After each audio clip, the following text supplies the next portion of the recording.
সৌমেন রিমির বিয়ের দিনের মেকআপটা আমি কোথা থেকে করলাম? সেই প্রশ্নের উত্তর তোমাদেরকে আজকে আমি দিয়েই দেব। আর আমার শাশুড়ি মা আমাকে রেডি হওয়া দেখে কি কমপ্লিমেন্ট দিল সেটাও তোমাদের সাথে আজকে শেয়ার করব। তাহলে চলো ঝটপট করে ভিডিওটা শুরু করা যাক। সৌমেন রিমির বিয়ের দিন গায়ে হলুদের সময় আমি কিন্তু গিয়েছিলাম জল সইতে। তাড়াহুড়ো করে বিকেলবেলা চলে আসলাম তার কারণ মেকআপ আর্টিস্ট আমার এদিকে বাড়িতে এসে অলরেডি ওয়েট করছিল। আজকে আমাকে সাজাতে এসেছে প্রিয়াঙ্কাদির পার্সোনাল অ্যাসিস্ট্যান্ট তানিদি। তানিদির কাছে কিন্তু আমি মেকআপ করতে বসেও গিয়েছি। এদিকে দেখো মিল্কি আমাকে দেখছে কিভাবে। তানিদি আমাকে বলল প্রথমে শাড়ি ড্র্যাপিং করে হেয়ারটা আগে কমপ্লিট করে নিয়ে তারপরে মেকআপটা করাবে। ততক্ষণে আমি যে এইরকম সারপ্রাইজ পাবো সেটা তো কখনোই এক্সপেক্ট করিনি। এদিকে আমি তানিদির সাথে গল্প করছিলাম যে দিদির কাছে মেকআপ করার অনেকটাই ইচ্ছে ছিল, কিন্তু আজকে ব্রাইডাল ডেট বলে দিদিকে কিছুতেই পেলাম না। হঠাৎ দেখি তখনই প্রিয়াঙ্কা দি হাজির। দিদিকে দেখে তো আমার মাথায় হাত, খুশিতে কি যে করব কি বলবো সেটাই বুঝে উঠতে পারছিলাম না। আসলে কি বলতো, মেকআপ হচ্ছে মানুষের কনফিডেন্স লেভেলটাকে অনেকটাই আপ করে। আর দিদির কাছে মেকআপ করলে বিশ্বাস করো আমি চোখ বন্ধ করে বিশ্বাস করতে পারি। জানো তো দিদির সাথে কিন্তু আমার পরিচয় আমার বিয়ে থেকে। আমার বিয়ের রিসেপশন দুদিনই মেকআপ করিয়েছিল প্রিয়াঙ্কা দি। আর সেই মেকআপটা কিন্তু সবার ভীষণ পছন্দ হয়েছিল। কিন্তু প্রিয়াঙ্কাদির সাথে এখন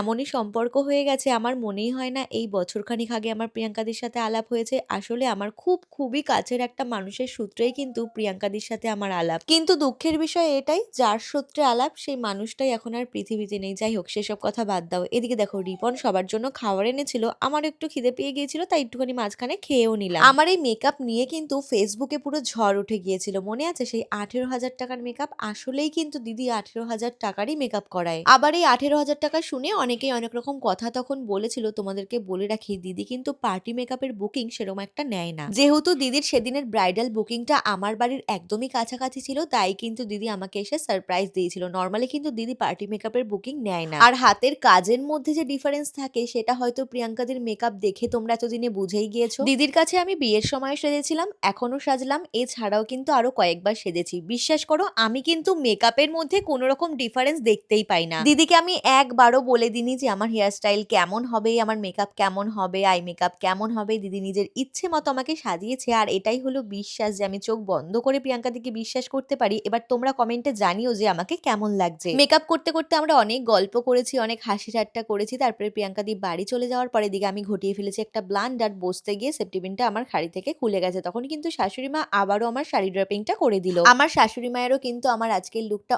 অনেক পছন্দ হয়েছে আর আমারও কিন্তু অনেক ভালো লেগেছে। তোমরা অনেকে অবশ্য আমাকে কমেন্টে আগেও জানিয়েছো যে আমাকে খুব ভালো লাগছিল, তাও তোমাদেরকে আবারও জিজ্ঞেস করলাম তোমরা 10-এর মধ্যে কত দেবে আমার এই লুকটায়, অবশ্যই জানিও। মেকআপ তো আমার পুরোপুরি কমপ্লিট। এদিকে কিন্তু আমি জুতোও পরে নিয়েছি। আর জুতো পরে আমি শাশুড়ি মায়ের থেকে কতটা লম্বা হয়ে গেছি সেটাই কিন্তু মা এখানে দেখছিল। আর শাড়িটাও কিন্তু আমার অনেক ভালো ছিল। শাড়ি নিয়ে তোমাদের সাথে আলাদা করে আমি একটা অবশ্যই ভিডিও দেবো। শাড়িটা আমি কত